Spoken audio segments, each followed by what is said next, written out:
আল্লাহ তাআলা কালামুল্লাহর মধ্যে বলে দিয়েছেন, ইয়া আইয়ুহাল্লাযীনা আমানু কু আনফুসাকুম ওয়া আহলিকুম নারা। হে আমার মুমিন বান্দা, আমার ঈমানদারগণ, তোমরা নিজে জাহান্নামের আগুন থেকে বাঁচো এবং তোমার আহার অধীনস্থ যারা রয়েছে তাদেরকে জাহান্নামের আগুন থেকে বাঁচাও। এইবার বলেন ভাইরা আমার, দুনিয়ার কোন মানুষ একজন মানুষ অপরজনকে জাহান্নামের আগুন থেকে বাঁচাইতে পারে না। এখন আমাদের সমাজে কিছু সংখ্যক পীর রয়েছে, তারা বলে আমার কাছে মুরিদ হও, তোমার আর কোনো জাহান্নামের টেনশন নাই।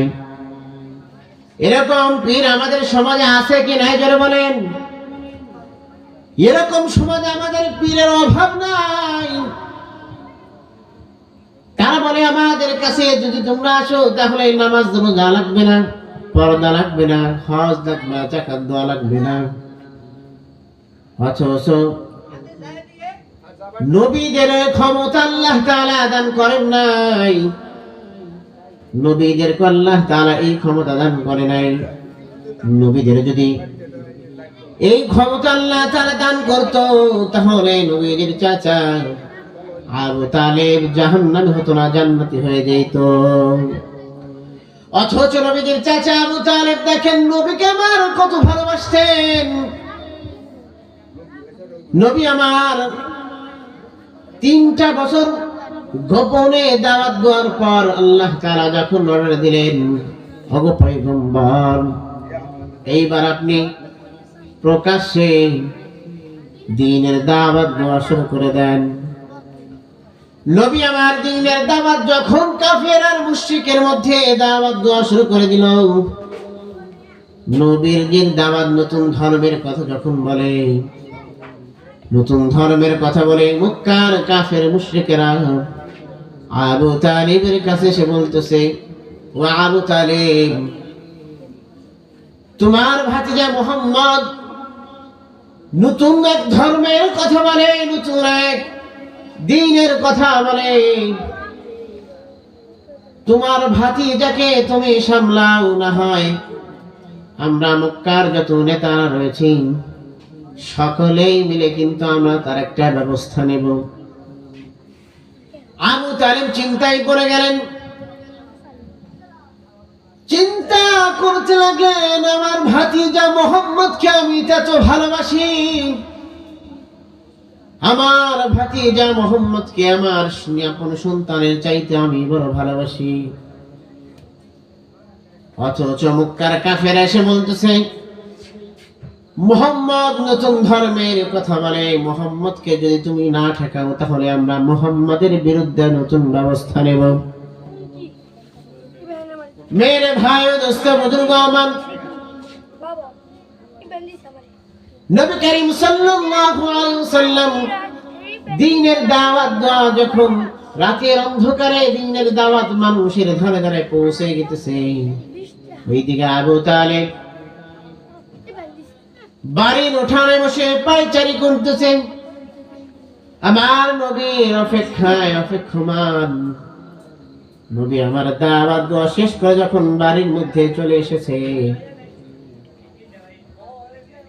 নবীজির চাচা আবু তালেব ডাক দিয়ে বলল, গো মুহাম্মদ একটু এদিকে আসো। মুহাম্মদ সাল্লাল্লাহু আলাইহি ওয়াসাল্লাম চাচার ডাকে সারা দিয়ে বলতে, চাচা যান কি বলবেন বলেন।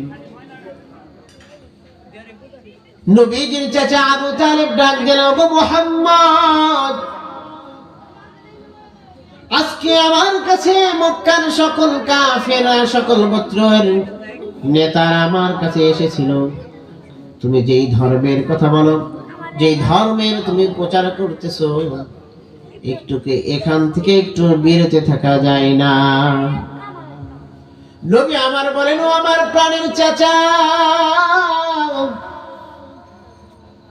আল্লাহ তাআলা আমাকে যে জিম্মাদারি দিয়েছেন, আমার শরীরে এক ফোঁটা রক্ত থাকা পর্যন্ত, যতদিন আমার এই দেহে জীবন আছে, যতদিন আমার এই দেহে প্রাণ আছে, ও আমার প্রাণ প্রিয় চাচা, আপনি শুনে নেন, আল্লাহ তাআলার পক্ষ থেকে যে জিম্মাদারি আমাকে দিয়ে পাঠিয়েছেন, আমার জীবন চলে যেতে পারে কিন্তু আমার দায়িত্ব থেকে এক পাও পিছু হটব না। এইবার নবীজির চাচা আবু তালেব বলেন, ওগো মুহাম্মদ, তোমাকে নিয়ে আমি বড় চিন্তিত, আমি বড় পেরেশান। কারণ মক্কার বড় বড় নেতারা আমার কাছে এসেছিল, তারা বলে দিয়েছে তোমার ভাতিজা যদি নতুন ধর্মের কথা বলে, যে ধর্মের প্রচার করতেছে, সেই ধর্ম তো নিজের সন্তান আর বাপের পক্ষে বিপক্ষে ঝগড়া লেগে যায়। মা তার সন্তানের বিপক্ষে চলে যায়, দাদা তার নাতির বিরুদ্ধে চলে যায়, এমন এক ধর্মের প্রচার করতেছে। নবী আমার বললেন, যখন আমার জীবন চলে যেতে পারে কিন্তু আমি আমার ধর্ম প্রচার করতে বন্ধ করব না। আবু তালেব আবার বলেন, ওগো ভাতিজা, যাও, তোমাকে আমি অনুমতি দিয়ে দিলাম। আবু তালেব ঘোষণা দিয়ে দিলাম, যে পর্যন্ত আমার দেহের মধ্যে এক ফোঁটা রক্ত রয়েছে, আবু তালেব যতদিন পর্যন্ত দুনিয়ার মধ্যে জীবিত আছি, তোমার শরীরে এক ফোঁটা ফুলের টোকাও কেউ দিতে পারবে না। আমার নবীকে এত মহব্বত করতেন আবু তালেব। এই আবু তালেব যখন মৃত্যুর শয্যায় শায়িত, কঠিন সময় পার করতেছে,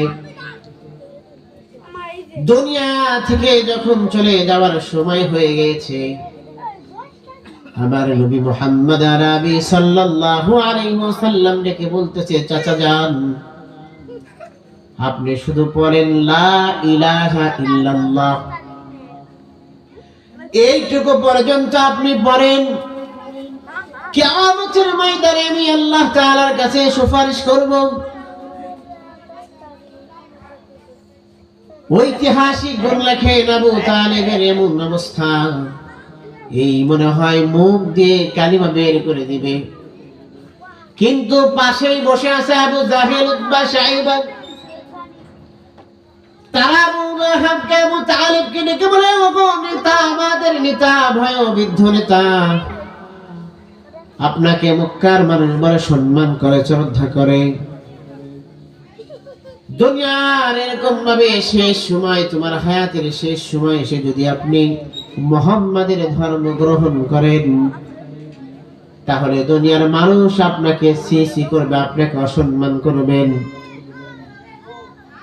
আবু জাহেলের কথা শুনে আবু তালেব মনটা শক্ত হয়ে গেল, কিন্তু আমার নবী ভালো করে জানে, আমার চাচা যদি কালিমাবিহীন দুনিয়া থেকে বিদায় হয়ে যায়, আমার চাচা তো জাহান্নাম ছাড়ার কোনো উপায় নাই।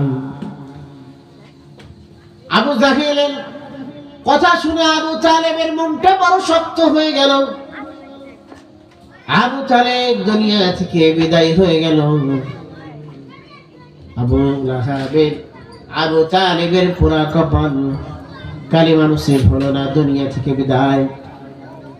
এই কারণে আল্লাহ তাআলা বলছেন, ওগো নবী, আপনি চাইলেই যে কোনো মানুষকে হিদায়াত দিতে পারবেন না, হিদায়াত একমাত্র আমি আল্লাহ তাআলার হাতে।